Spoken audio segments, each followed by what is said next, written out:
High everyone, welcome back to my channel সোহানির রান্নাঘর। তো আপনারা কেমন আছেন? সবাই আশা করি খুবই ভালো আছেন। তো আজকে আমি চলে এসেছি আবারও একটা নতুন রেসিপি নিয়ে। তো আজকে আমি আপনাদের সঙ্গে শেয়ার করব নবাবী সেমাই বা মালাই সেমাই বা বাদশাহী ক্রিম সেমাইয়ের রেসিপিটি। এটি বানানো যেমন সহজ তেমনই খেতে কিন্তু দুর্দান্ত লাগে। উপরে ক্রিস্পি আর ভিতরে মালাইয়ের কম্বিনেশন দুর্দান্ত স্বাদের হয়। খুব অল্প সময়ের মধ্যে তৈরি হয়ে যায় এই সেমাইটি। তো চলুন শুরু করা যাক আজকের রেসিপিটি। তো প্রথমেই আমি এখানে বড় চামচের 3 চামচ চিনিকে মিক্সার গ্রাইন্ডারে দিয়ে গুঁড়ো করে নেব। এই সেমাইটা বানানোর জন্য আমি এখানে রোস্টেড সেমাই অর্থাৎ ভাজা সেমাই 4টে চাকি আমি এখানে নিয়ে নেব। এগুলো আপনারা যে কোনো সেমাইয়ের দোকানে পেয়ে যাবেন। এগুলোকে নবাবী সেমাই বলা হয়। তো এই সেমাইগুলো যদি আপনারা না পেয়ে থাকেন তাহলে একদম যে সরু সরু ফাইন যে সেমাইগুলো হয় সেগুলো আপনারা ব্যবহার করতে পারেন। তো এখানে আমি 4টে চাকি নিয়েছিলাম। তো প্রথমে এই সেমাইগুলোকে হাত দিয়ে খুব ভালো করে গুঁড়ো করে নিতে হবে, একদম গুঁড়ো গুঁড়ো করে নিতে হবে আমি যেভাবে গুঁড়ো করে নিয়েছি। এখন গ্যাসে একটা কড়াই বসিয়ে দেব। কড়াইটা গরম হয়ে গেলে তাতে দিয়ে দেবো 4 চামচ ঘিটাও গরম হয়ে গেলে ওতে দিয়ে দেবো 3টে ফাটানো এলাচ, একটা দারচিনি আর 3টে লবঙ্গ দিয়ে সব কিছু একটু ভেজে নেব। ভাজা হয়ে গেলে এখন গুঁড়ো করে রাখা সিমাইটা আমি কড়াইতে দিয়ে দেবো। দিয়ে অনবরত কিন্তু সিমাইটাকে নাড়াচাড়া করে আমি ভেজে নেব। এখানে কিন্তু গ্যাসের ফ্লেমটা আপনারা হাইতেই দিয়ে রাখবেন এবং অনবরত নাড়াচাড়া করতে থাকবেন, না হলে কিন্তু সিমাইটা পুড়ে যাবে।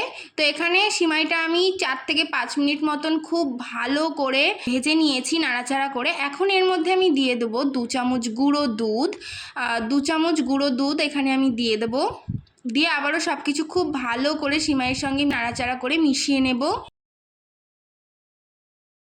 তো দুধটা সিমাইয়ের সঙ্গে খুব ভালো করে মেশানো হয়ে গেলে এর মধ্যে আমি দিয়ে দেবো 2 চামচ গুঁড়ো চিনি। এখানে আপনারা চিনির পরিমাণটা আপনাদের টেস্ট অনুযায়ী দেবেন।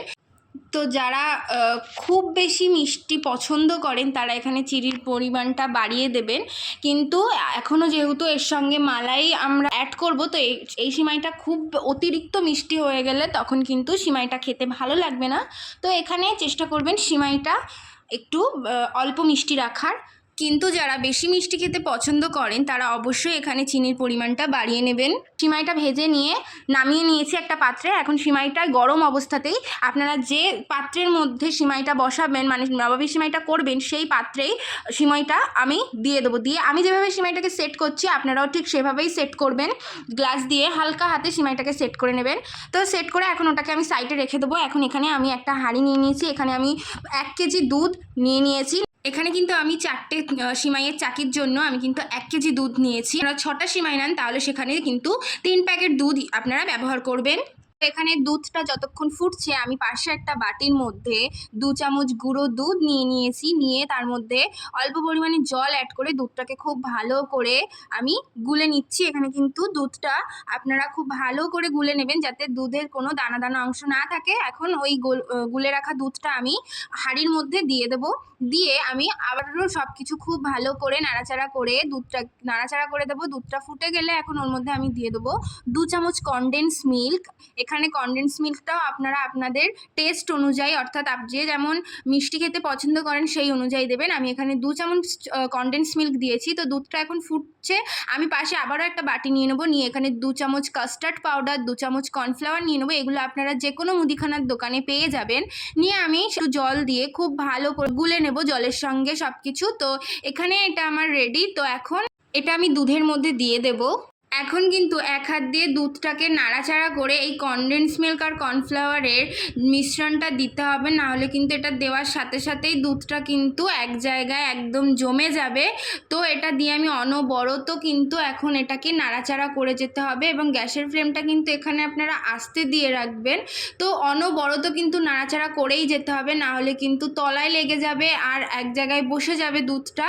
তো কনডেন্স মিল্ক আর কর্নফ্লাওয়ারটা দিয়ে কিন্তু আমি যেভাবে নাড়ছি আপনাদেরকেও কিন্তু সেইভাবেই নাড়াচাড়া করতে হবে। তো এটা আমি 3 থেকে 4 মিনিট খুব ভালো করে আমি নাড়াচাড়া করে মিশিয়ে নিয়েছি। এখন 3 থেকে 4 মিনিট এটাকে ফুটিয়ে নিলে কনডেন্স মিল্কের যে কাঁচা গন্ধ সেটা চলে যাবে। এবং এখন আমি গ্যাসের ফ্লেমটা বন্ধ করে দিয়ে আবারও খুব ভালো করে নাড়াচাড়া করে একটু একটু ঠান্ডা করে নেবো, 1-2 মিনিট আমি এটাকে নাড়াচাড়া করে ঠান্ডা করে নিয়েছি। এখন আমি যে পাত্রের মধ্যে সিমাইটা সেট করে রেখেছিলাম সেই পাত্রেই গরম অবস্থাতেই কিন্তু কনডেন্স মিল্কটা দিয়ে দেবো, নাহলে পরে হাঁড়িতে জমে যাবে। তো এখানে আমি 4 চামচ মতন দুধের যে মালাইটা আমরা বানিয়েছি সেটা এখানে দিয়ে দিয়েছি। দিয়ে ওর উপর দিয়ে আমি আবারও সেই ভেজে রাখা সিমাইটা দিয়ে দেব। খুবই হালকা করে একটা পাতলা লেয়ার করে দেব ওর উপরে, দিয়ে আমি আবারও হালকা হাতে গ্লাস দিয়ে, খুবই হালকা হাতে গ্লাস দিয়ে এখানে আমি সিমাইটাকে সেট করে নেব। হয়ে গেলে এখন ওর উপর দিয়ে আমি একটু পেস্তা দিয়ে দিচ্ছি। আপনারা যা খুশি, আপনারা কাজু আমন্ড যা খুশি দিতে পারেন। দেখতেই পাচ্ছেন কত সুন্দর লেয়ার হয়েছে। তো এখন এটাকে আমি ঢাকা দিয়ে ফ্রিজের মধ্যে 3 থেকে 4 মিনিট রেখে দেব। রেডি আমাদের আজকের রেসিপি, ডেজার্ট একটা রেসিপি, নবাবি সেমাই বা মালাই সেমাই বা বাদশাহী ক্রিম সেমাই। তো দেখতেই পাচ্ছেন লেয়ারগুলো কত সুন্দর হয়েছে। আপনারা একবার অবশ্যই এইভাবে রেসিপিটি বাড়িতে বানিয়ে দেখবেন, খেতে কিন্তু দুর্দান্ত হয়। একবার খেলে মুখে কিন্তু স্বাদ লেগে থাকবে। আশা করছি ভিডিওটি আপনাদের ভালো লাগবে। যদি ভালো লেগে থাকে অবশ্যই একটা লাইক করবেন। ভিডিওটি আপনাদের কেমন লাগলো এবং কারা কারা এটা বাড়িতে বানিয়ে খেয়ে দেখেছেন অবশ্যই কিন্তু কমেন্ট করে জানাবেন। সবাই খুব ভালো থাকবেন, সুস্থ থাকবেন। দেখা হচ্ছে আবার পরবর্তী ভিডিওতে। Thank you for watching.